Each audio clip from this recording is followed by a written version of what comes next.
Right then, so welcome everyone. Welcome to the .NET Meetup, the virtual .NET Meetup. Obviously, we have done a few of these in the past in person, and yeah, due to circumstances, we're all virtual now.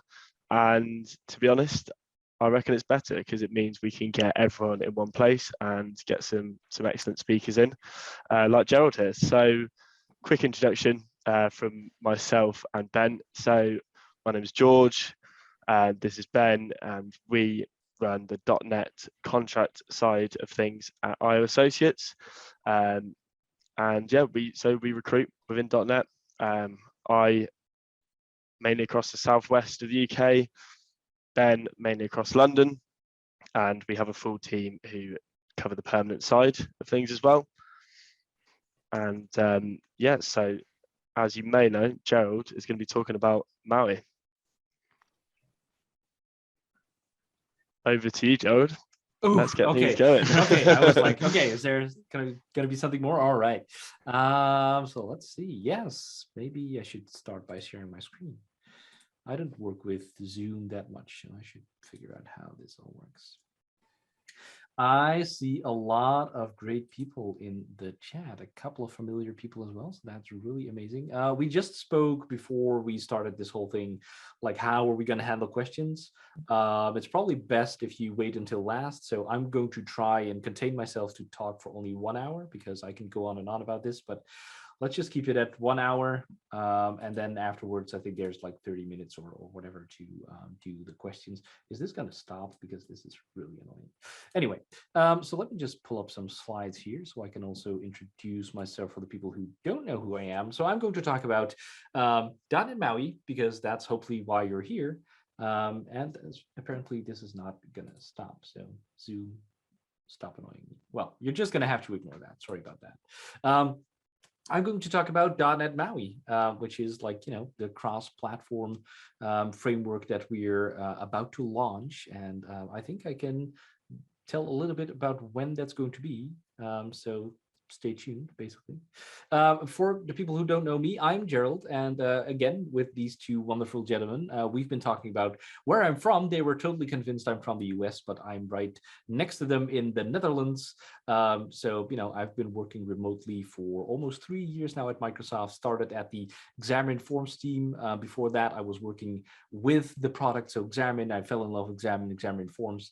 At some point started contributing, and then there was an opening on the team, and I decided like, hey, why not try to apply? And to my own biggest surprise, basically, I got on the team, and now I have to make it worth it, basically prove that I'm worthy. So that's me. You can find me on Twitter where, I share a lot about like these kinds of things. I answer questions. I answer questions on I don't know, Stack Overflow forums, whatnot. Basically anywhere that you can find me. Well, any medium that you can find that you like to ask your questions or find more information, I'm trying to keep my eye on so that we're kind of like represented everywhere. Twitter is usually the best bet for you if you have something. Like also, if you have questions, I prefer it to be like in the public. That's like usually beneficial. If you can do it in the public, then other people can jump in as well. You're not stuck waiting for me because there's only one of me and a lot of other people who have interest in this, luckily. But I love to talk to all of you, but it doesn't really scale very well. If there is something that you cannot ask publicly or you're not comfortable with that, please reach out to my email, and that's definitely a possibility as well. I'm trying to keep it up, but don't expect an email kind of like back instantly. I'm also trying to do a little thing on YouTube about kind of like the same topic as this, .NET MAUI, Xamarin, a little bit of Blazor, just the general things that I find interesting. So if you love learning that way, then feel free to subscribe to my channel as well. So what is .NET MAUI? Well, actually, you've heard me mentioning it already. It's the evolution of Xamarin Forms. But then I hear you asking maybe, because this is kind of like the realization I had at some point. Like, I know Xamarin Forms since forever, but we have a whole community around that, which is really awesome, which is really amazing. And I hope we can take those people with us to .NET MAUI. But .NET MAUI is now so much more. It is suddenly a framework that people will see for the first time, because it is the new UI framework by Microsoft that, oh yeah, it's coincidentally also cross-platform, and you can also write iOS and Android apps, right? Because for Xamarin Forms people, that was kind of like the core of our business, right? But now suddenly it's kind of like the other way around. We have .NET MAUI, which is the new UI framework. So a lot of new people are getting eyes on this as well. And maybe they don't even know about the whole history here about Xamarin Forms. So let me give you a short little, very, very short introduction of that as well. So Xamarin Forms, something has stolen my focus here. Come on. Xamarin Forms has been our offering to create cross-platform apps based on C# and .NET 4, mainly iOS, Android, and UWP. And then in small, I also put on there Tizen, Linux, WPF, and macOS. That is all the platforms that we supported. The main targets, iOS, Android, and UWP, those were targeted, those were supported by Microsoft, by us. Tizen is donated by Samsung. Which is really amazing. Their team is really, really good. Whenever we introduce a big feature, Tizen is right on our tail and introducing the same things for their platform. I think they're going to do the same for .NET MAUI. I'm not 100% sure, but that's really cool. So Linux, WPF, macOS, those were kind of like donated by the community. So it doesn't have 100% coverage for all the stuff that we have in there, but definitely a lot of it is in there as well. But it's kind of like historically Xamarin Forms, it's kind of like already a kind of boring name, and that's kind of like what stuck to us for a long, long time. Even if you look at this graphic, which is a graphic that has been used on the Xamarin website. I think Xamarin originally was a company that is acquired by Microsoft around 2015, 2016. But this was on the website at some point. Like, if you don't even look at the text, like Xamarin Forms is best for is the top one. Xamarin iOS and Xamarin Android are the best for. So Xamarin Android and Xamarin iOS are kind of like the binding libraries for the platform-specific libraries. I'll get into that in a little bit as well. And Xamarin Forms is the abstraction layer on top of that. So if you just look at like the graphics that are there, Xamarin Forms, like the top one, is just a couple of boring boxes, right? It's data entry applications. It's just a couple of entries and a button. And if you want to do the real cool stuff like a media player and a game and showing maps, then you have to do Xamarin iOS and Xamarin Android. So this is not true. It's just not true. And our users have demanded for more, which kind of like it grew up to be so much more than I feel it was intended to be. Xamarin Forms, that is. So and I feel we always kind of like drag that with us. That the first kind of initial idea for Xamarin Forms, I don't know 100% of this story is true, but I kind of like to believe it is, that it was intended for like the simple applications, but people wanted to do more with it. You can do all these cool things with it, but the architecture just wasn't envisioned that way. So, we ran into all kinds of performance things, and we wanted to stay backwards compatible until eternity. At some point that was kind of hindering us. And now with .NET MAUI, we have the ability to do that better, to take all the learnings from like, what is it, 6, 7, 8 years of Xamarin Forms, pour it into an architecture that is more geared towards performance, that is more future-proof. So that's exactly what we're doing. So now we have .NET MAUI, which stands for Multi-Platform App UI, and the P is like conveniently lowercase because .NET MAUI just doesn't have the same ring to it. So .NET MAUI it is. And with that, we still have a cross-platform app UI based on C# and .NET, which is really cool. But now it is for iOS, Android, Windows, and macOS. So you can see that kind of like there's a nuance there. It's not UWP, it's Windows. So we're basing everything on WinUI because UWP is a thing of the past now. It's not being maintained. So we are now focusing on Windows based on WinUI 3. And macOS is now in there as well. So you can see it's cross-platform and not just mobile devices, but also on desktop. So that is going to be really cool. And again, for the people coming from the Xamarin Forms background, the outside APIs, the public APIs are going to be like 90% the same. So if you have been working with that, or if you want to start learning today, you can learn all about Xamarin Forms, and you will recognize most of that in .NET MAUI as well. But it's under the hood. It's completely new. It's completely revamped. It's bigger, better, faster, whatever. It's everything you want it to be, basically. So in a kind of like marketing sentence captured, that would be .NET MAUI is the most productive way to develop native apps that perform great on any device that runs Android, iOS, macOS, or Windows from a single code base. And again, the single code base is an important thing, which is now more true than ever, basically. And I will get to that in a little bit as well. So how do we do all this? So basically we have these kinds of like ingredients right here that you want to start working with, right? At the very lower level, you have Android, iOS, macOS, Windows. Maybe you're not going to do all of them, but kind of like, you know, it makes sense to choose .NET MAUI whenever you want to target at least 2 of these, or you have like plans for the future to target at least 2 of these. Historically, with Xamarin Forms, Android and iOS have been the biggest ones, but funny enough, now with .NET MAUI, with us moving inside of the .NET framework, we now also get a lot of attention from like the desktop side of things. So that's like, you know, the angle that I said, new people are coming in, seeing this for the first time, and they want to use this to build desktop apps. So that's really interesting to see as well. So that's there. And you have like all the SDKs that come with that, right? But you want to focus on your app code, because that is your $1 million idea. That's the idea that's going to make you rich. That's your business logic. That's the functionality that you want to write. That's where you want to spend your time. So how are we going to make sure that you can focus only on that code? Here's all the SDKs. So for Android, you're going to have to do things in Java. For iOS, you have to do things in Objective-C or Swift. macOS, kind of the same thing. In Windows, we're already safe. We have .NET and C#, so that's great.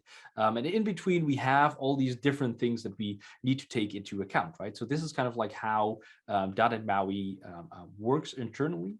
But the good thing is also that you don't need to worry about any of this, because most of it is going to be on us. But I feel it's still good that you kind of like see what is going on and know how to navigate that. So then the first layer on top of that is like the .NET Runtime. And for a lot of this we still use Mono. So Mono is kind of like the cross-platform implementation of the whole .NET Runtime, but it's kind of like unified. It's shoved together. Maybe we can get rid of it at some point. I'm not really sure, but at least, you know, it's going through Mono for Android, iOS, macOS. For Windows, we already have a .NET Runtime, so that's perfectly fine.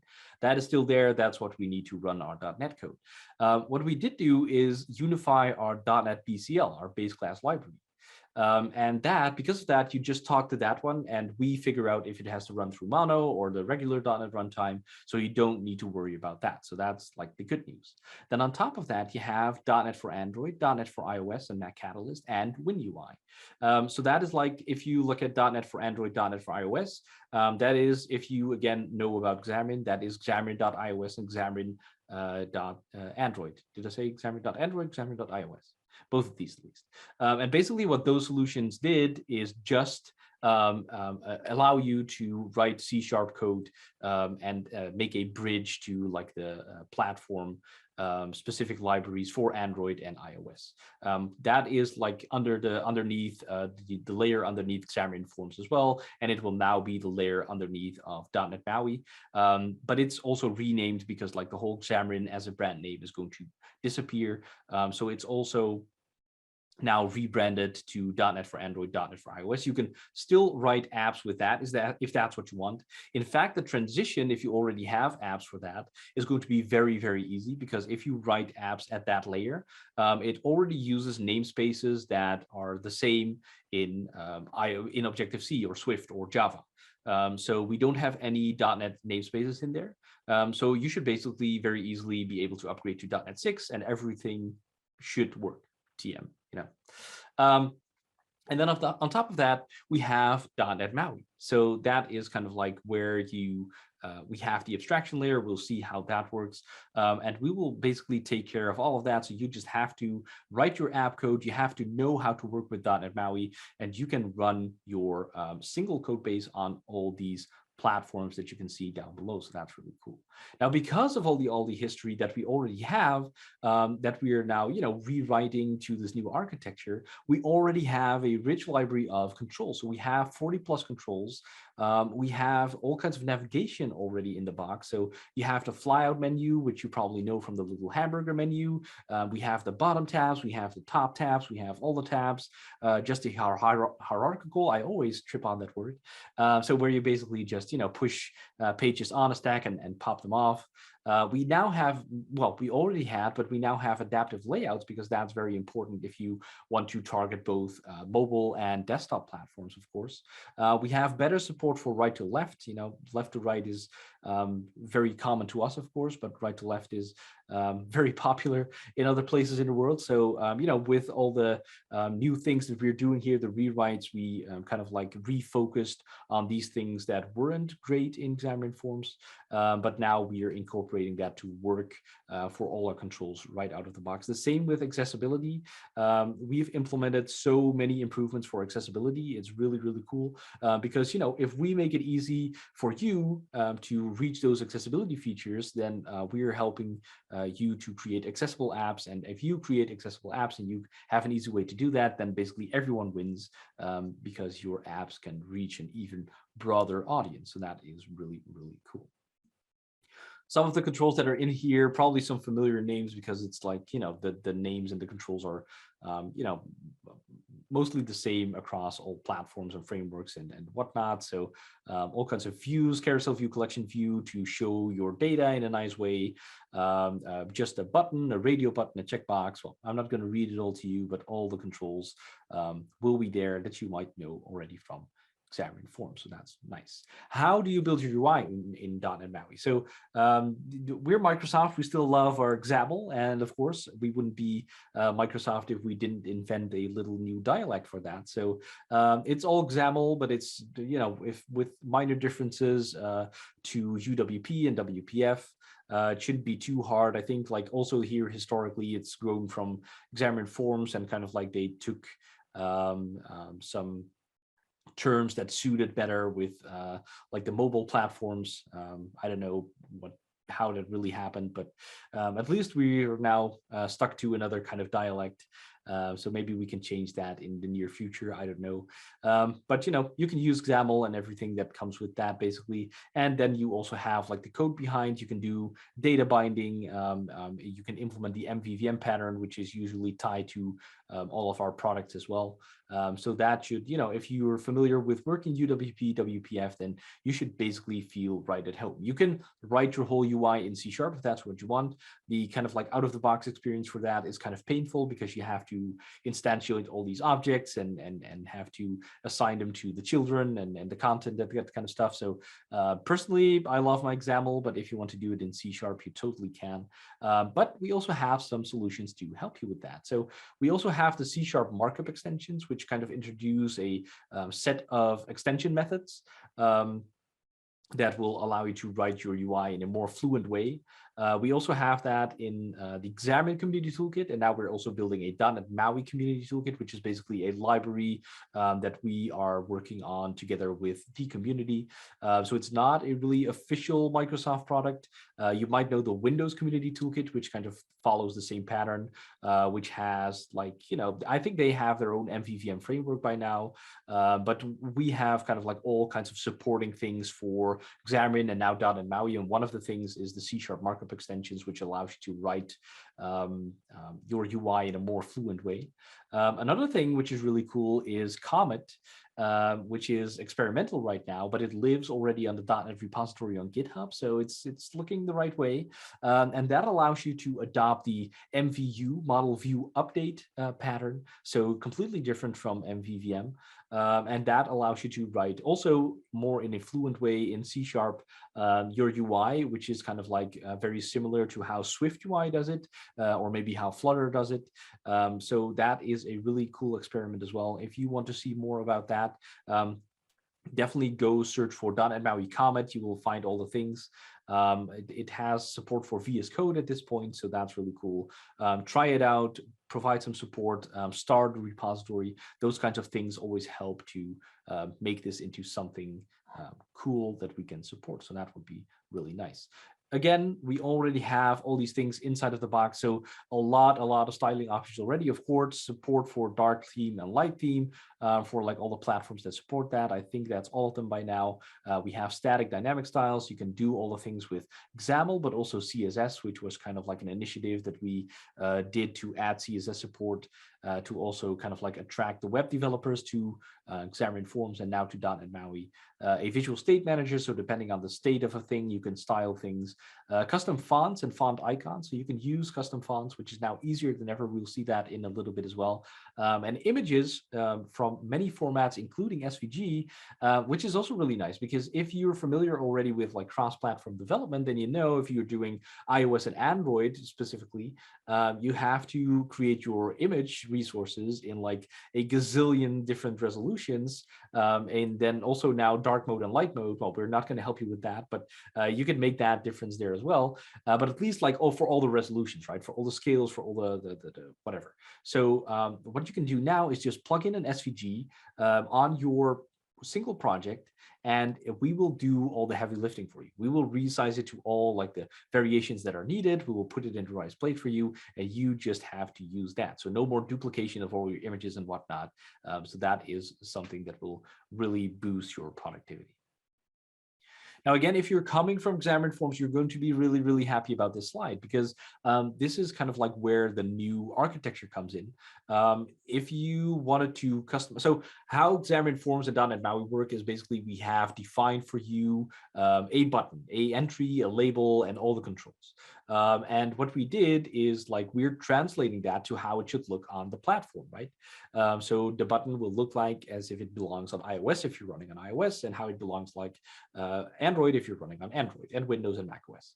But we have to make some choices there. We try to steer away from it as much as possible. We have to make some choices on how it looks, how it feels, how it works sometimes, what's kind of like the default behavior.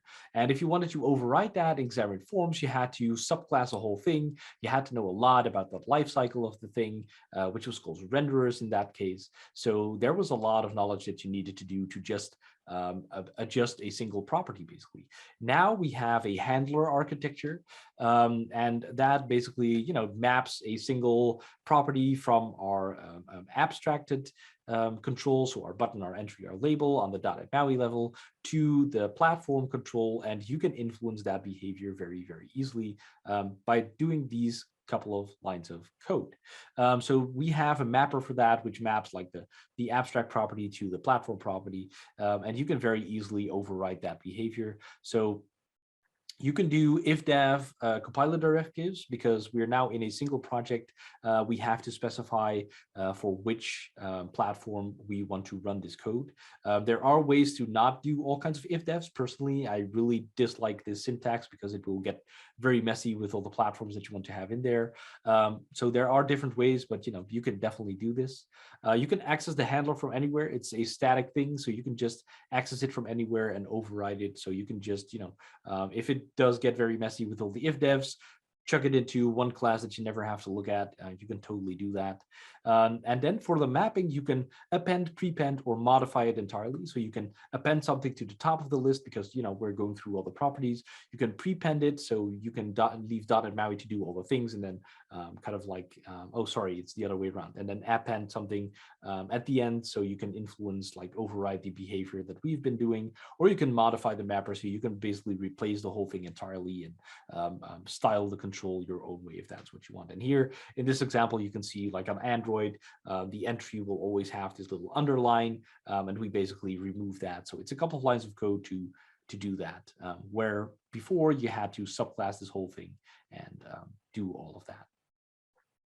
Another thing that we've been doing, which is kind of like incorporated in this product now, is Microsoft.MAUI.graphics, which is kind of like the .NET MAUI layer, the abstraction, but now for the graphics libraries inside of each platform. So iOS has their own drawing library, Android has one, Windows has one, et cetera, et cetera. But we're just providing you with a unified API to kind of like say, hey, I want to draw a line from here to here, or I want to draw a circle, or all the things that come together with graphics. To be honest, I'm not that much of a designer, so I'm not too familiar with the APIs, but you can do all of that now with this unified API, and it will, again, act as if it was running on that platform, because we're only kind of like mapping these things.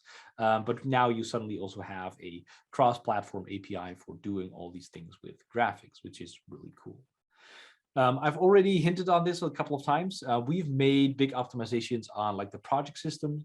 So again, if you were working with Xamarin Forms, then this probably should look pretty familiar. We here have like the solution, then you have the shared project right here. That is where you want to have all your XAML or your code, all that app code that I was mentioning, because if it's in this project, then that means you get to share it between all the platforms. Then you would basically have, I always call them the Bootstrapper projects. So for Android, for iOS, or if you would have other targets in here, they would be here as separate projects as well, which would hold like all the resources. So you would have to copy the images and your fonts here and here. There is the made activity, so that's kind of like the Android specific activity. Whenever you would write code here, it's suddenly platform specific. And also all the metadata, so like your Android manifest and your info.plist, which is all ways to provide metadata to the app stores and that kind of stuff. So what we're doing now is we're smashing this all together into one project. Which is, it takes a little bit of a different mindset to work with. But after that, after you get used to it, it brings you so much power, because we still have the power to write platform specific code. We now have this little platforms folder in our project. With under that Android, iOS, Windows, and macOS.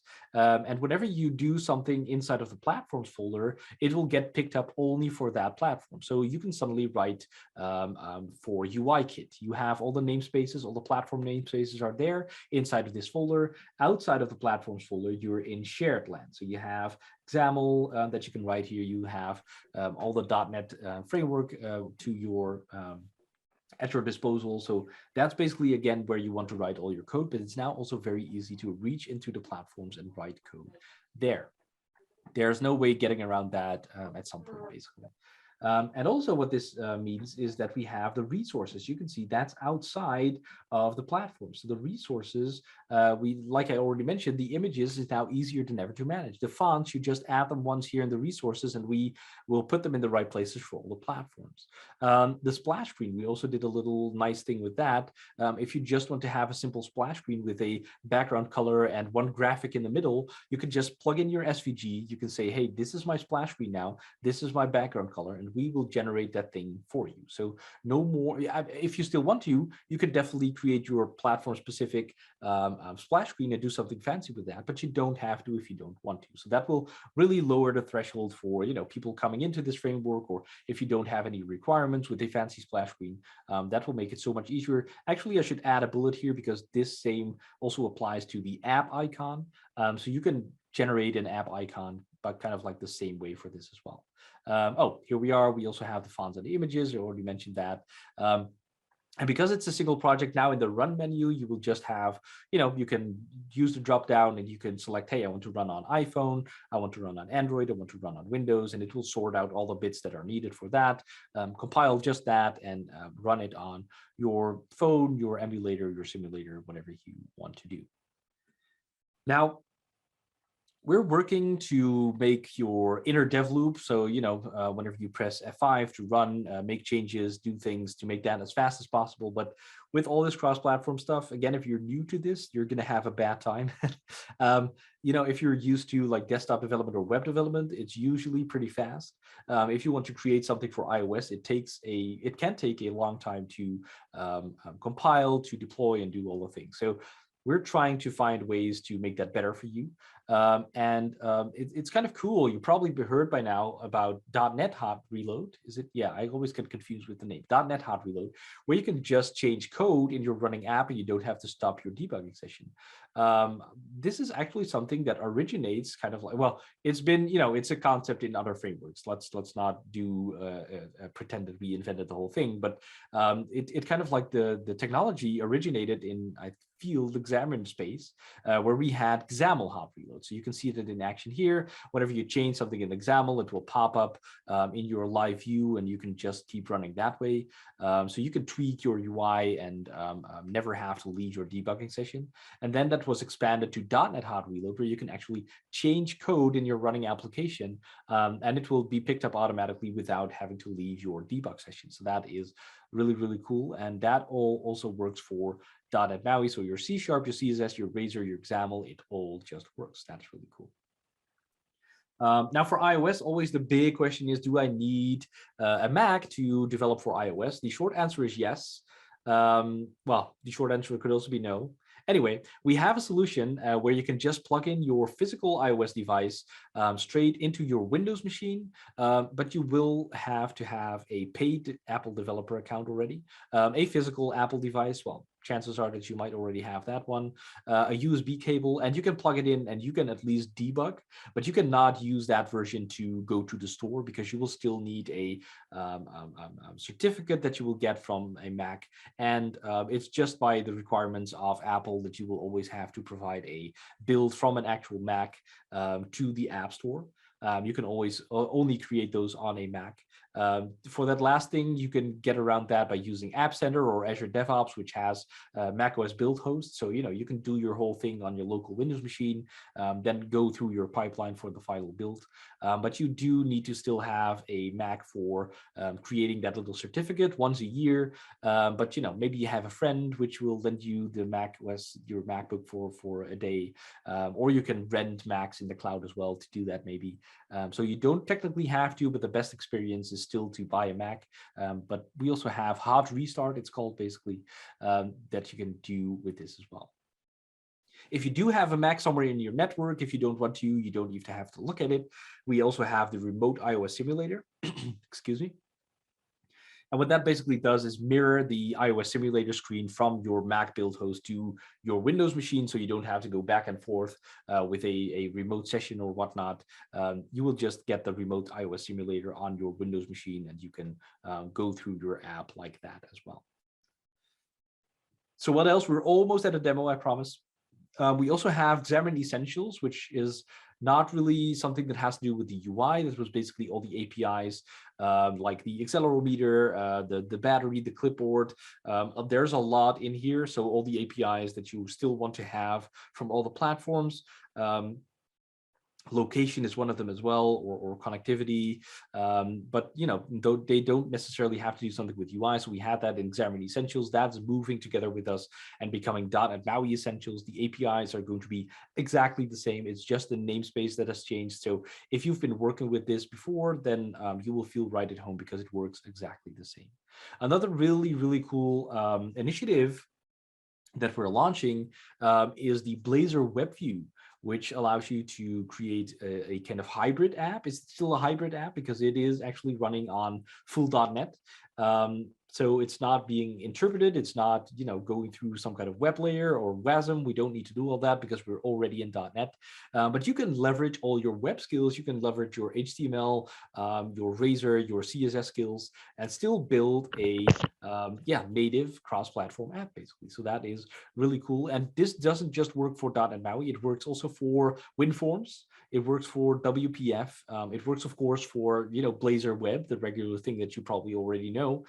So if you have an existing Blazor application, you can reuse bits from that, and that is really, really amazing. So there's really something for everything here. I have a couple of slides for Blazor later. I'm not sure if I'll get to it, but we'll see. Another thing that we're exploring is, like I already mentioned, Flutter once. We had a lot of people coming to us over the course of the years saying like, hey, why don't you do what Flutter does? And basically the answer is because Flutter is already doing it. because we just have very different paradigms, right? We are mapping everything from a abstraction layer to how it's supposed to look and feel on that actual platform. What Flutter is doing is actually drawing all the things, basically, which is great for the looks. But if you go back to like the accessibility, you suddenly cannot leverage anything from the platform accessibility functionality, right? Because Flutter is drawing everything. So you have to re-implement that in your Flutter controls. But a lot of people have use cases for it, so we're definitely looking at it. And this is an experimental thing that is built on top of Microsoft.maui.graphics. We now also have Microsoft Maui graphics controls, where we draw all the controls. So again, if this is something that you're interested in, definitely go check this out. See if you can make something with that and start a repository, show some interaction. That will really help us gauge the interest here. All right, so little demo time finally. Let me quickly scroll over the chat. Hello from the UK. To find Maui questions. John Skeet, oh my gosh, hello. Stack Overflow, always good, definitely. So I'm the top answer for .NET Maui right now, so come at me, try to do better.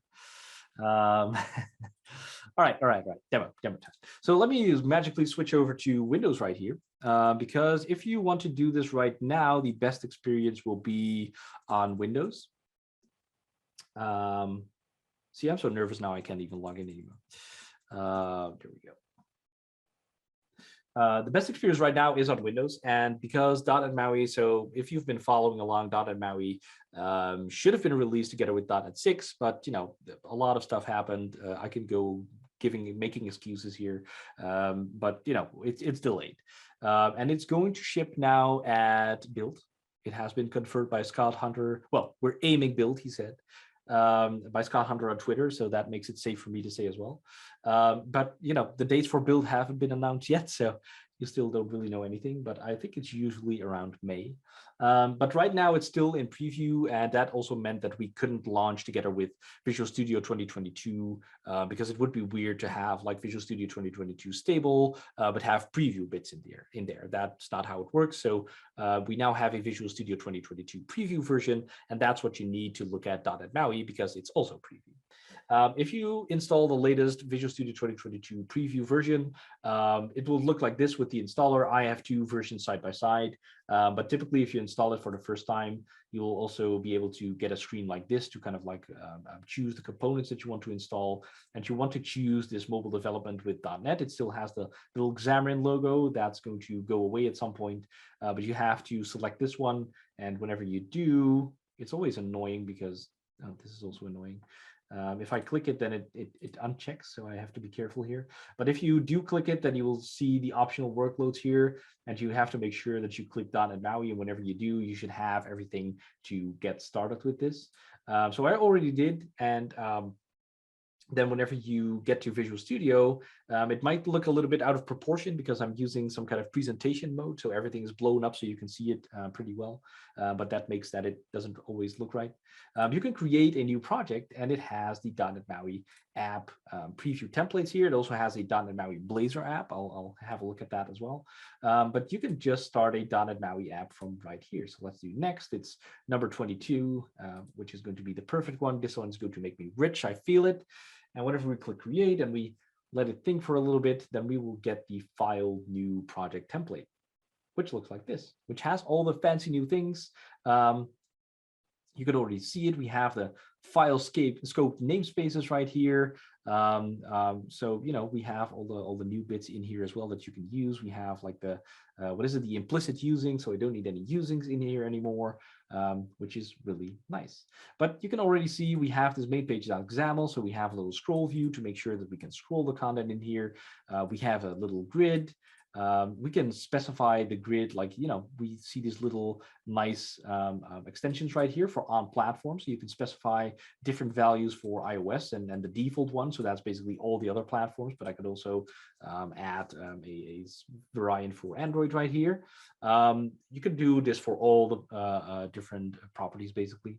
Then we have a couple of labels, a button, an image, And then we have like the little code behind here, right? So this just does a little counter, but you can already also see here, which is really cool, one of the things for our new accessibility feature. So we can say to the semantic screen reader, we want to announce our new counter label.text. So whenever you're using a screen reader, whenever your vision isn't great, you're probably using a screen reader. And now this new value will be read to you. So that is really great, because that is how these people will, navigate through your app. And you could see the same thing here in the example as well. We have this semantic properties.hint. So to be very honest, I'm not really familiar with all the accessibility stuff yet. I definitely have something to learn there as well. But I think this has something to do with, like, it describes what this button is going to do. And also you can specify, like, hey, this heading level. So how is this person going to navigate through your app? What are the headings? Because it might look very different if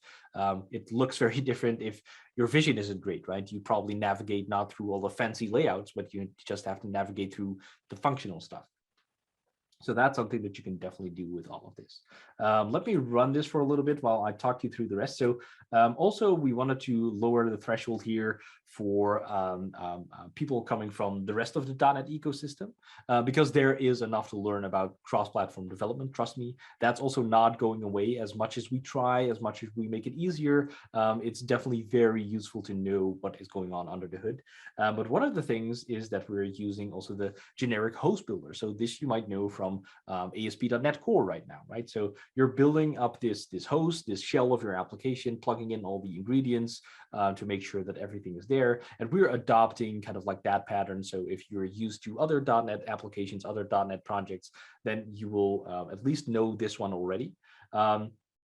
So that you at least know how to work with this, and then you can just focus on learning all the other very hard cross-platform stuff. So I see a question in the chat, what about dependency injection? Well, that's the good news. Together with this, we also adopted like all the stuff that you know from, again, ASP.NET Core or those kinds of projects in regard to dependency injection. So I can just here say builder dot services, go away, .NET bot services dot and here we are, add singleton, add transient, add scopes, do whatever.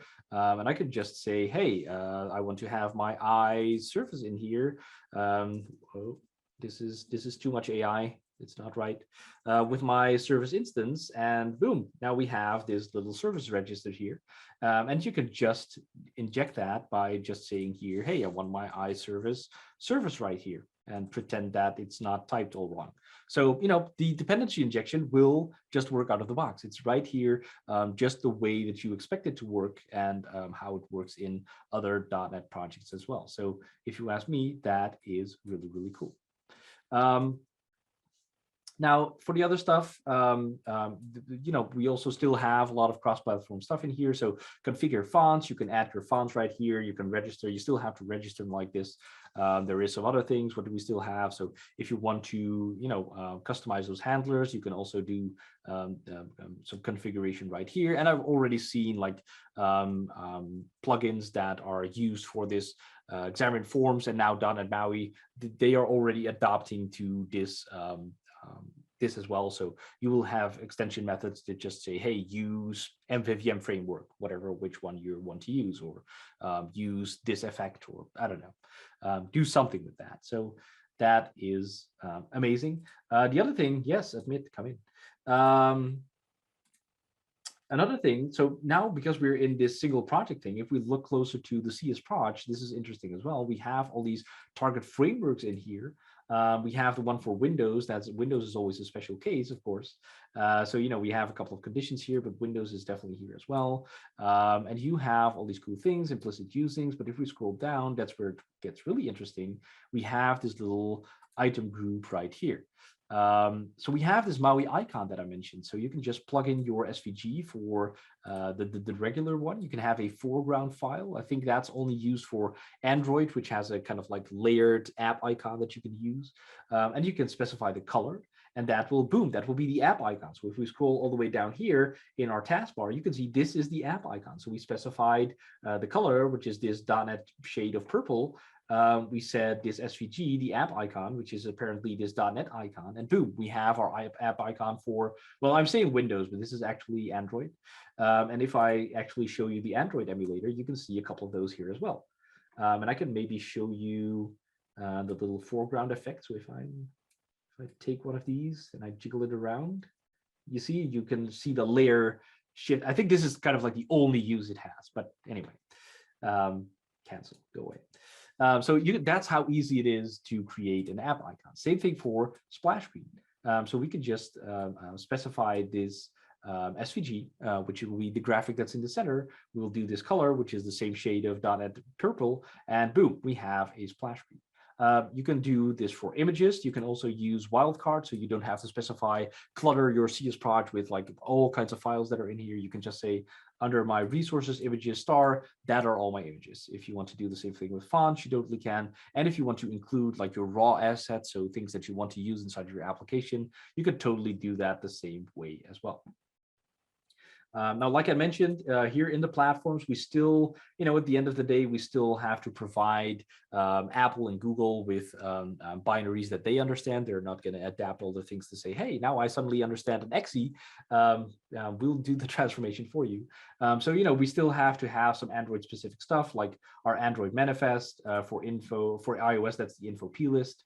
So we still need to have these things. And that's also really where you have the power here. If you still want to reach out to Android, which has that one API that the other platforms don't have, or there's just some API that we haven't surfaced, you can write that here. If we go to like the made activity, you will see that your boom suddenly transported into Android world. You can do using android.app, and you can specify this activity right here, do all these things. And if we do the same for iOS, we have using foundation. So we have all these things here, and of course, a little bootstrapper line and red squigglies. Those are totally part of the code right here. So, there is all this stuff that you still need to do, but ideally, and depending on the complexity of your app, you never have to deal with that. So that is really nice. All right, so if we run this, it won't amaze you that there is a very simple app with a little counter here. Click me. We can totally change the XAML right here. So if we have this button, I can say, let's make this a little background color is red. I can save that, and whenever we go here, you can see that that updates while I'm running. So that is really cool.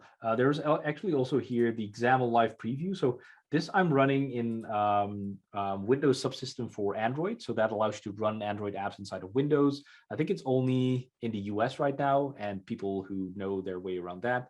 But, so that this kind of like looks like it's running on Windows, but it's actually an Android app. But if I run this on the actual Android emulator, it's really cool. Oh, and here you can see, by the way, like the run menu, right? So here I have that actual subsystem for Android. I have my Android emulators. I have my iOS emulators. Well, I'm not connected to my Mac build host right now, or I can just say Windows machine. Actually, let's do that. And I can run this on Windows. So I think this should deploy a little bit faster, but it won't look much different because the Android apps in subsystem for Android look mostly like a Windows app. But it will look all the same. And that's really like the power of what we're trying to do here. So I didn't change anything. Yeah, Tunji, come in. There we are, the Windows one, now with the red button, which is really nice. And if I were to do the same thing on the actual Android emulator, it will look a little bit cooler. But what I was getting at is this XAML live preview. So we had a couple of iterations. A lot of people are also asking us for like, hey, is there going to be a designer? I think those people are still, stuck on WinForms. No, don't get me wrong. A designer is nice, but it's very complex, especially in XAML. I think like the XAML for UWP and that kind of stuff was always also like, because it's just, very flexible, and it's very hard to kind of render. And then if you factor in like how iOS looks, how Android looks, how Windows looks, and all these differences there, it's very hard to create a designer or at least some kind of preview for that. So at least now we have the XAML live preview, which is our newest reincarnation of at least giving you some sense of what's going on. And this basically mirrors whatever you can see on your emulator. So you don't have to, like I'm doing now, click around between your emulator and whatnot. You can just stay in this one window and say, hey, no, I don't want to do this. I want to make this blue, and just see how it looks like right here instead of having to switch around between windows. And maybe this will go into something else that I can actually select elements here. We also have the live visual trees these days, so I can see all the elements that are in here. And I can go to this label, I can show properties, I can view source, and it will navigate to the right piece of XAML right here. So there's a couple of things going on here. I hope it will come together, but at least the beginning is there. Of course, there's the story of Visual Studio for Mac. Kind of like unfortunate is that our timelines don't really match, it seems, because Visual Studio for Mac is going through a big rewrite where they are getting rid of GTK and all kinds of cross-platform libraries there, and they're rewriting it to use .NET 6, be native to the M1 chip from Apple, so it's really fast. But that means they're doing this big rewrite of the whole product, which means that the .NET MAUI support isn't really, well, it's high on their list, but not as high as the rest. So, it's kind of like up in the air when that support is going to land. It's definitely going to be there, of course, but it's not really said whenever that's going to happen. But, if you connect to your Mac, then you should definitely be able to do it from Windows as well. But yeah, that's kind of like the story right now. I see a couple of questions here, so let me see. I said to do it in the end, but does anyone have any experience from migrating to Xamarin Forms to Maui? There is the Upgrade Assistant, .NET Upgrade Assistant, which is not specific to Maui.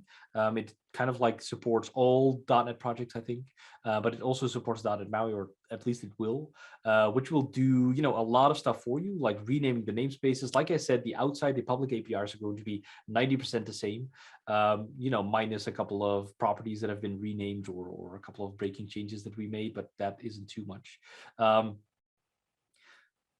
Personally, if it were me, I would probably do also what that does is it doesn't convert it to a single project, so it will still be the separate projects, which if that's the approach you prefer, you can totally still do that.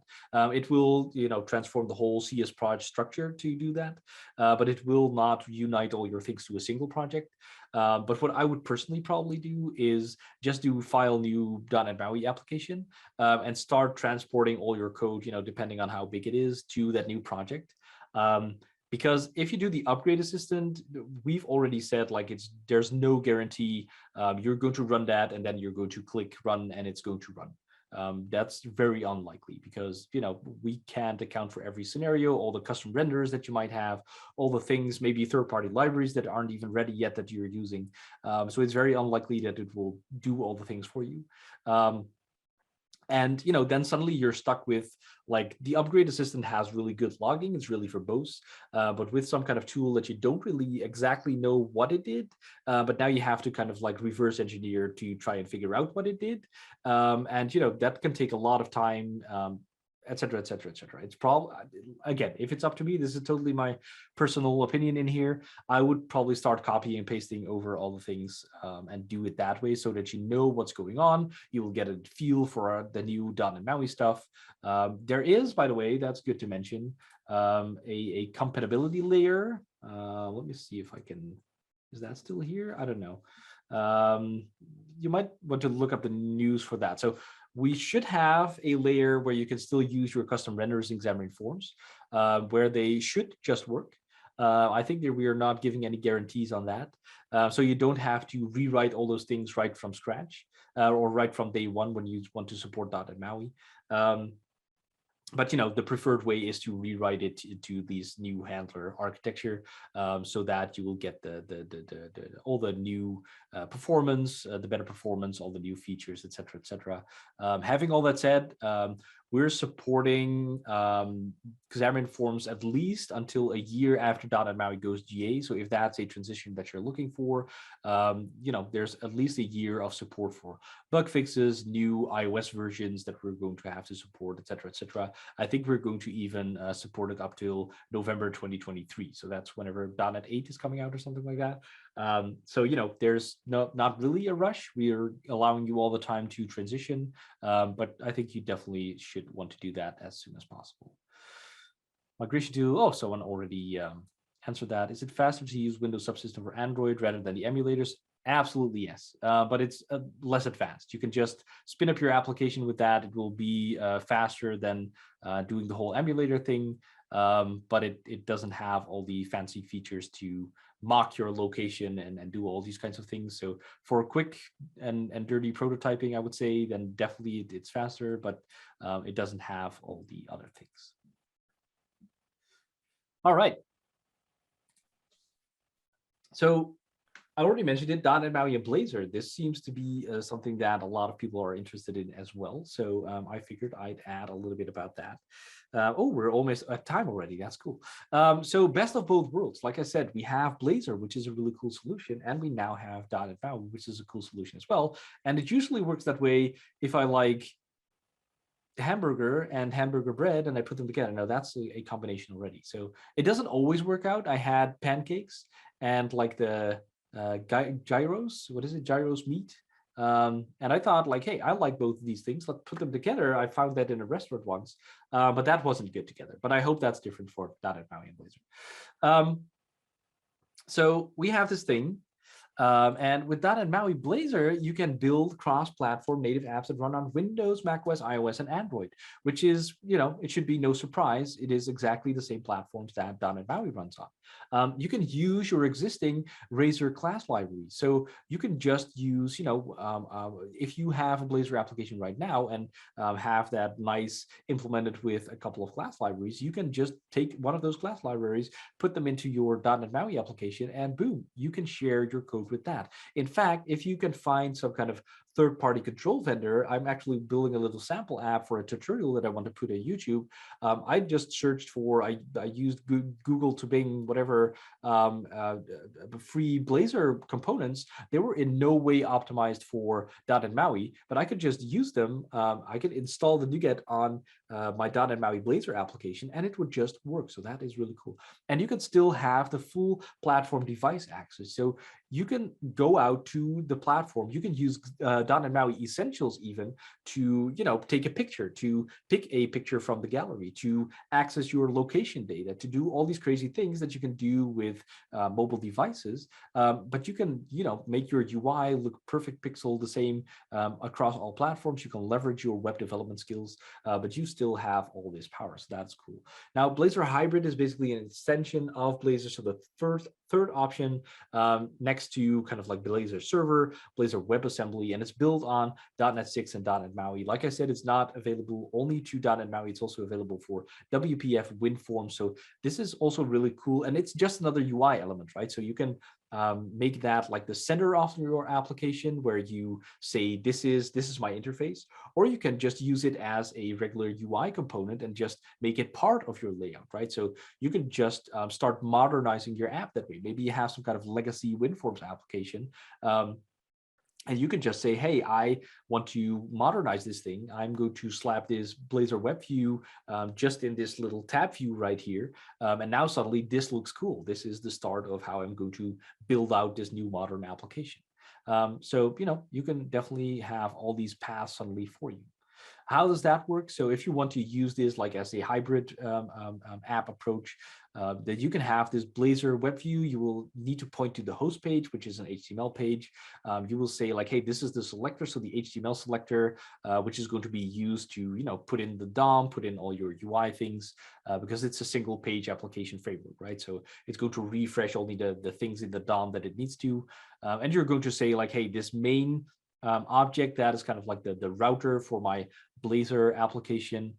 So that's going to point to your main.razor, and that's going to specify like, hey, this is where all my pages, my Razor pages lives. This is the layout that you're going to use by default. This is kind of like my 404 page whenever we don't have a root that we can find right here. So we have this kind of like for whenever a root is found, we're going to do this thing. And whenever we have a 404, basically, we're going to show this. So this is kind of like the entry point in your Blazor application. And then from there, you can just treat it as any Blazor application. So let's bust a couple of myths right here. I already mentioned it. It runs 100% natively in one process. So we're not spinning up any kind of server process. We don't have to interpret this through through a web view thing, right? It's not going to render all the things. It's not going to transpile it to JavaScript or whatnot. We're already in the .NET ecosystem. We can just run it in this thing through the .NET runtime. There's no HTTP requests, no network required, and no browser sandbox. So there's this demo by Ilan Lipton, who has implemented most of this thing, where he can just call the format my C drive APIs on Windows, which is not something you can do from your browser, luckily. So, you don't have that sandbox. You can go out, do all the things that you need to, just as if you were writing a Windows application or an Android application or an iOS application. The only thing that is kind of like rendered as a web thing is the HTML UI, but that is about the only thing. So if I do a really quick demo of that, I saw a couple of questions here in the chat, so I'll go for that as well. But if we go for a quick demo of this one and I do new project, we already have this .NET MAUI Blazor app, right? So we do next, which is 23, which is even better, bigger and better. Now, if you know a little bit about the Blazor template, then you know that we have this www root, we have these pages, we have Razor files, and but if we think back about the .NET MAUI application that we just saw, we also had these platforms right here. Excuse me, these platforms right here and the XAML, right? So basically, they just took the templates from Blazor, the template from .NET MAUI, smashed them together, and now we have a .NET MAUI Blazor app. And you can already see here the index.razor. So again, if you've been looking into this, then you know the survey prompt, right? This is the component that's in the Blazor application right here. So let me click the run button while I talk you through this. We can see that this main page now only has this Blazor web view. So, this now hosts our index.html, but our index.html is nothing more than kind of like the Bootstrapper, the kind of layout for the rest of our application. So here we have that app HTML selector, right? So this is going to be loading our actual Razor pages right here. And then here we have the actual pages. So this is our index that we just saw, or this is our fetch data, right? So this is literally almost the template for Blazor. It's the exact same thing. And because it's all HTML and we have Bootstrap and all these things in here, it's also automatically going to be adaptive, right? It's going to show the hamburger menu if it needs to, or if we have a big Windows application, it's going to show the menu at the side, right? So we get all these things for free, which is really amazing. But what we also get, so here we go back to like dependency injection. So if we go back to Maui program, you can actually see if you want to enable this, you have to add the services. So we add Blazor Webview. That is one thing, but we can also still just add singleton. So we have this weather forecast service. So this is our dependency injection at work here. And we can just say in our Razor, we can just say inject weather forecast service, and we can start using that here in our little code block, and we can get the weather forecast here. So that just works exactly the way as you expect it to work, basically. And here you can see if I should resize this, that's just the adapt thing. So this is how it would typically look like on a mobile device. And if you would do like Windows, then you can do it like this, and you can see the menu pops up. We have this little counter right here. We have this fetch data, and it all just works. So that is really, really cool. I think this answers the question, is there a Blazor hybrid project template? Yes. And you had another question. Is the release plan still on track? So that's an interesting question. Q2, so yeah, I think I already mentioned that. Maybe you weren't here yet. .NET MAUI is going to ship as it stands right now at build. So that is Q2 2022, usually around May. So that is definitely going to happen. What would you say makes Maui a better candidate than a React Native? Interesting. I'm not going to answer that. No, I'm kidding. I will get to that, but I have a couple of other things I want to wrap up in. So you're probably by now going like, yes, you want to punch a hole in your monitor and you want to start working with this. The good news is you can. We have a lot of previews, a lot of things. So you can just install this and play with this right away. But before I let you go explore on your own, let me tell you a couple of other things. So a lot of the questions that I get, like, well, also the React Native one, but also like when or should I use .NET MAUI Blazor? Or when or should I use .NET MAUI at all? Or should I just use Blazor? Why should I just not use Blazor? And the answer to all of this is very simple. Actually, it's just, yes, you should use it all. No, we have all these different things here, right? So kind of like maybe it's too much of choices and maybe we won't be able to keep them alive, all of them. I mean, let's be honest, with Microsoft, we're not the best at, write out these frameworks. Well, WinForms is back, like, maybe Silverlight will make a comeback at some point, but hopefully this will be the one, right? It's what we're working hard on. It's what we hope to do. But at least we have all these kinds of paths that we have now, right? If you're a web developer and looking into a cross-development job, or you have a requirement where you want to port all your things to a real cross-platform app, now you have a very easy way to do that.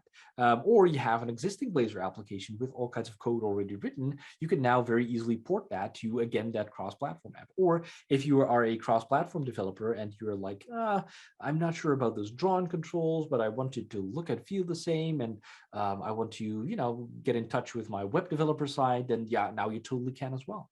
And maybe the most realistic scenario, right? Like you have that legacy application that I already mentioned, like we're attending these sessions and we get to do like, it's all amazing in .NET 6 and we want to use this and we're going to the office and we're going to do it all right now. But the reality is that you go back to your VB application and you have to work on that, right? So that's kind of like the maybe the most realistic scenario where you have this legacy application that you want to modernize. And that is, I think, really a cool way to introduce Blazor with that and have a nice transition path forward where you can modernize your app, or just because you can and it's cool and you want to do your hobby project with this. So, there's loads of ways to go about this, and there's something for everything, basically. All the resources. So I don't know if you want to screenshot this. I'll leave it up for a little bit, or I think this is recorded, so I maybe shouldn't have said all these things just now. But there's a recording, so you can rewatch this later and revisit all the resources, or just reach out to me on Twitter or whatnot, and I'll be happy to show you in the right direction. So that's basically all the things that I had for you today. So thank you so much for joining. Follow me on Twitter, send me an email. Can also just be, hey, love your session. Always appreciate that. And don't forget to subscribe to my YouTube channel if you want to see more of this. And I follow all the advancements here as well, because, I'm developing this stuff. So that's kind of what I do. Thank you so much. Amazing. Thank you very much for that, Gerald. I think I can say on behalf of everyone, yeah, thank you very much. I mean, you can see everyone kind of flooding in and saying thank you very much. We had an absolutely amazing turnout today. We had 128, I think we got up to at one point. So that's all.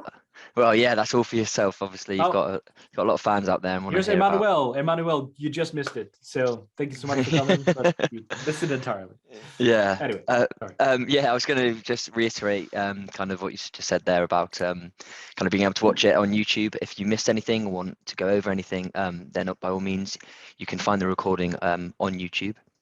And I believe, George, were you going to just jump in potentially? Yeah, so yeah, of course, obviously, we are an IT recruitment agency. So if any of you guys are looking for work in the UK in the software development space, specifically .NET, as I'm sure that's probably why you're here, then do reach out to me if it's around the Southwest, or Ben if it's in London or anywhere else at all. Obviously, most of us are remote. But we also do recruit for everything from permanent to contract, even JavaScript, and the rest of the software development lifecycle. But yeah, obviously, Gerald, I'm sure people would love to watch this back over YouTube. So everything will be on YouTube as well. Alternatively, if there is anyone out there and you are hiring yourselves, do reach out to us, and we'll be happy to provide some of the best resources available, as I'm sure you may know, having many of these guys in groups like this already. Yeah, I was just going to mention as well, Gerald, obviously you mentioned your Twitter that you can go ahead and follow. is that a best place to kind of, if anyone has any questions afterwards, is that the best place to find you? Yeah, that would be where I hang around most. So if you have anything, please find me there. That's easiest to kind of like unify all the communication means and whatnot. So preferably reach out to me on Twitter. Wonderful, amazing. Yeah, like George said, feel free to follow us on LinkedIn as well. And reach out if there's any kind of anything we can help you with. All right, I would just sorry, I Gerald. have the feeling you're wrapping up here. So let me just I was just of going course. over a couple of questions still here. Yeah, definitely jump in. So if you wanted to wrap up something, no, you because I'm going to take over. You go, right. go for it. You go for it. So John Skeet, I have to go into this one, of course.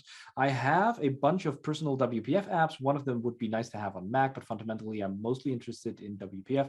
Should I be looking at Maui as the modern UI framework and ditching WPF, or is the additional cost from being cross-platform large enough to be a barrier? Does it make sense to convert my existing WPF apps into Maui, or should I just make it my default for the future? Phew, good question. I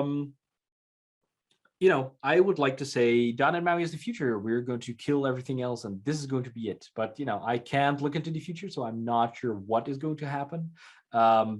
We've made it thus far with Xamarin Forms against all odds, I would say, because like I said, and this is again my personal kind of feeling, I would have loved to see it take off much more, and I think there's a lot of potential here, but there is. Because of a whole bunch of reasons, it has been rough around the edges, and we're hoping to solve that, which is, we're also already again kind of like having a rough start because we have delayed the COVID. Now we have this kind of like war situation going on. So a lot of people are distracted, sick, all kinds of excuses, which you are not interested in. But it's also kind of crazy what we're trying to do here, right? We have especially iOS and Android who are in no way interested in whatever we are doing. So they're not really cooperating. And we are trying to unite their tools with our tools. Then we are adding Windows and macOS as well. So it's also, you have to realize that it's a pretty cool thing that we're trying to do here, building on top of all of these platforms. I think there's not a single project, a single product within Microsoft that's kind of like, trying to unite all these different kind of platforms and building on top of all of these tools. So I don't know. I noticed that I'm kind of getting into this defensive mode because that's we're getting a lot of messages like any successful products, I would say, where people aren't happy with all the directions that we're choosing. I would really love to think that Maui is the future. It all depends also on you, like how are you going to adopt it, how are you going to like it. It's in preview right now, so I wouldn't just run off, and if it was me, I wouldn't run off and convert all the things right now. If you were starting something new, definitely explore it, see if it's something for you. Like the one that you have right now that you're mostly interested in, WPF, I would keep it that way for the time being. See where it goes first. Start maybe a new project, kick the tires a little bit, see if it's something that you like, that you can work with, and then maybe hopefully you'll be happy enough with what you're seeing that you also want to convert your WPF thing and never look back. But I can at least promise you, coming from the WPF world, you will have some minor frustrations with things that we've renamed or just work a little bit different. But other than that, all the concepts and whatnot will feel exactly the same. So else, post a question on Stack Overflow and maybe I can answer you. I hope this answers your question a little bit, but definitely also feel free to reach out and discuss this a little bit more in more detail. Thanks. There was a question. Let me just point out that to everyone as well. Which Visual Studio can we do this with? So Xamarin Forms has all been open source and free, which also has the implication that there doesn't really come any like official support with it. That's kind of like the trade-off, right? But it also, this .NET MAUI is absolutely free, so you can use this with Visual Studio Community, which is the free edition. There is definitely Some tools like, I think notoriously the Xamarin Profiler has been one of them, which is only available in like the enterprise tier. So there are some tools that you can or can't use.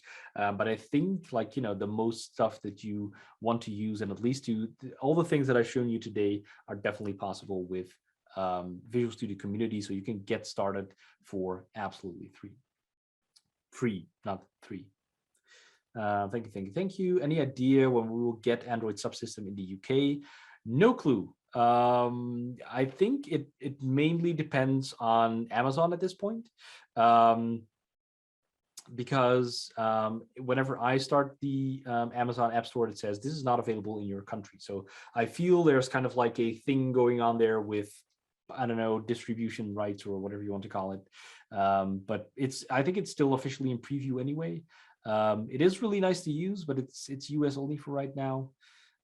So yeah, that's kind of it. I don't have any. I mean, this is far from our kind of like product. It's kind of a happy accident that we can use it for whatever we're doing. But this is totally something on the Windows team, I think. So no clue. Is it possible to access the underlying runtime, Robert Murphy? I'm not sure what you mean by the underlying runtime, but you have loads of possibilities. So don't forget, this is also always kind of funny whenever we talk about this. Like a lot of people are asking me like, hey, how do I create this control or this custom control? Is it even possible? And our whole product is basically creating a custom control for something, right? We're just it's hard work. We're just creating kind of like wrappers and controls from the platform-specific controls, right? We don't use any magic. Anything that we can do, you can totally do as well. So there is ways where you can bind platform libraries if that's what you want. If you have an AAR, I think it's called for the Java world, you can take that, you can generate your own binding for that, and you can use that Java library inside of your .NET application if that's what you want. But I feel that this question might be a little bit more high level. So whenever you go into that platforms folder, as I just did, you could just start writing Objective-C or Swift or Java, but you will write C#, which is really cool. We've made a load of reference to Stack Overflow already, but if you're looking for a solution and you can't find anything on .NET MAUI, then first search for Xamarin Forms, because that will probably be a lot the same. And then if you can't find it, you can search for Objective-C or Java or whatnot, because you just have to replace a couple of capitals or lower cases or add a semicolon somewhere, and the code will be exactly the same.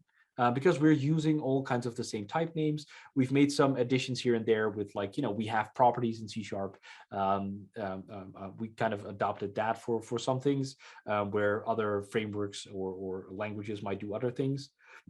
But it's all there. So you can definitely reach out into the underlying runtime. I hope that kind of answers your question. As a beginner, I wanted to know what OS do you recommend I should get for the next couple of years in relation to Maui? It sounds like from the situation with Apple that I should stick to Windows for now.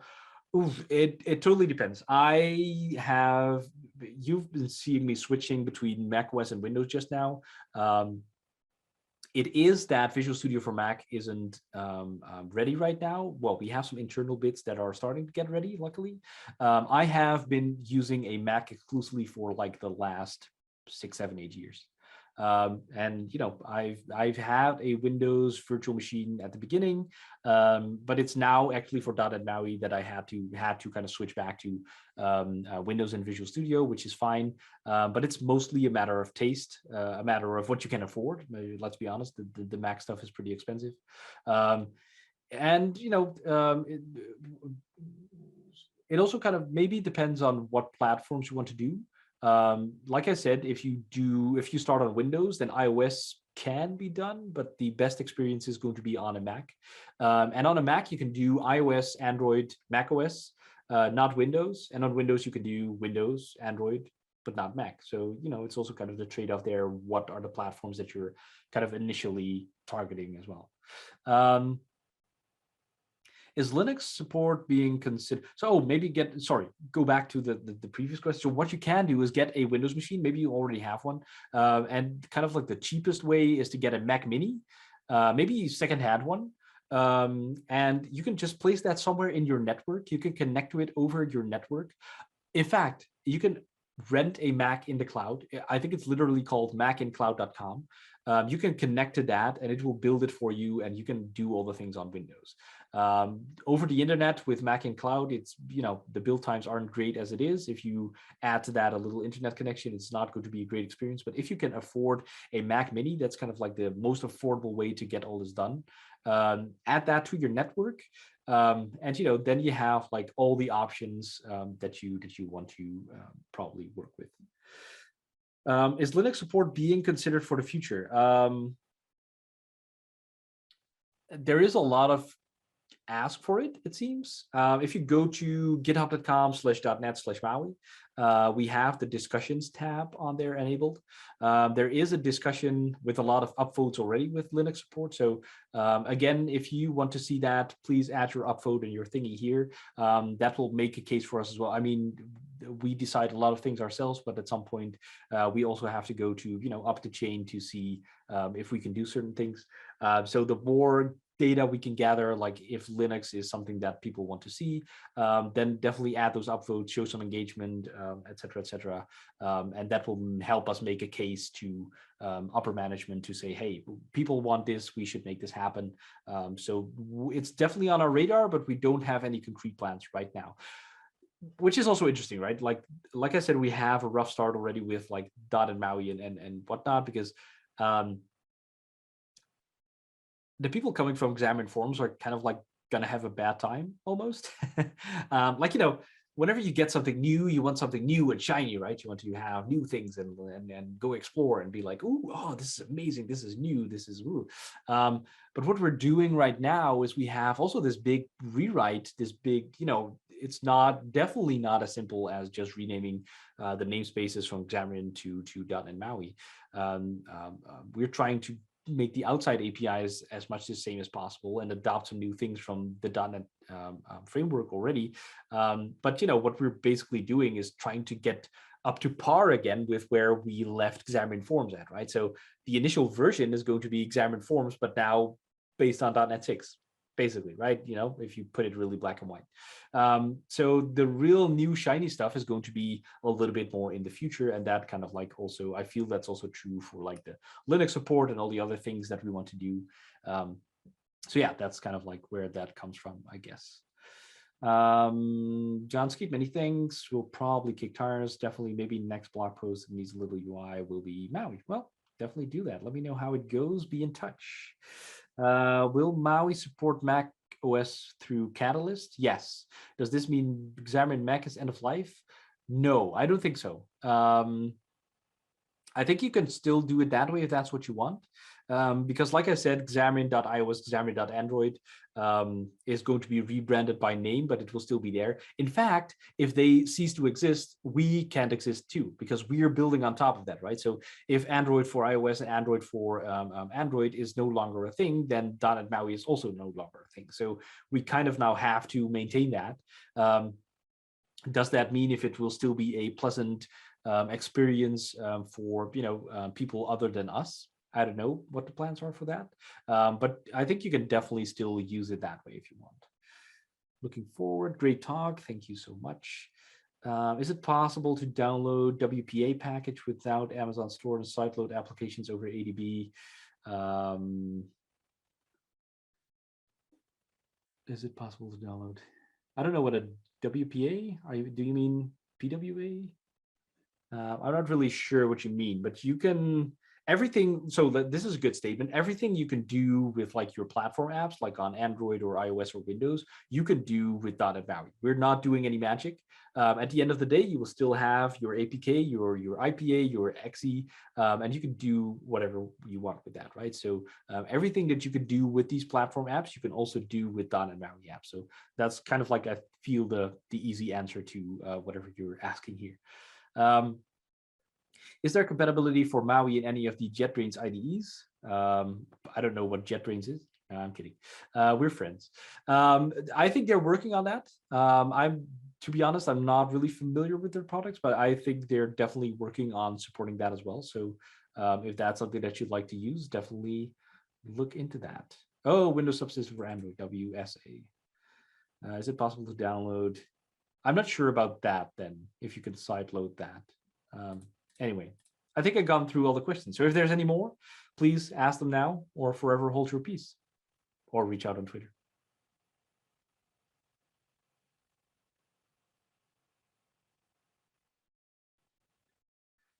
Awesome. Ben, thank you so much for coming, at least. Thank you. Again, don't put all, well, you can put all the thank yous in the chat again. Thank you. Ooh, I love it. Great. Thanks. Wonderful. Thank you very much for that, Gerald. I think you went through a lot of questions there. So thank you very much for that. I'm sure everyone's very appreciative. Yeah, wonderful. Like I said, the recording will be up, guys, if you want to have a look on YouTube.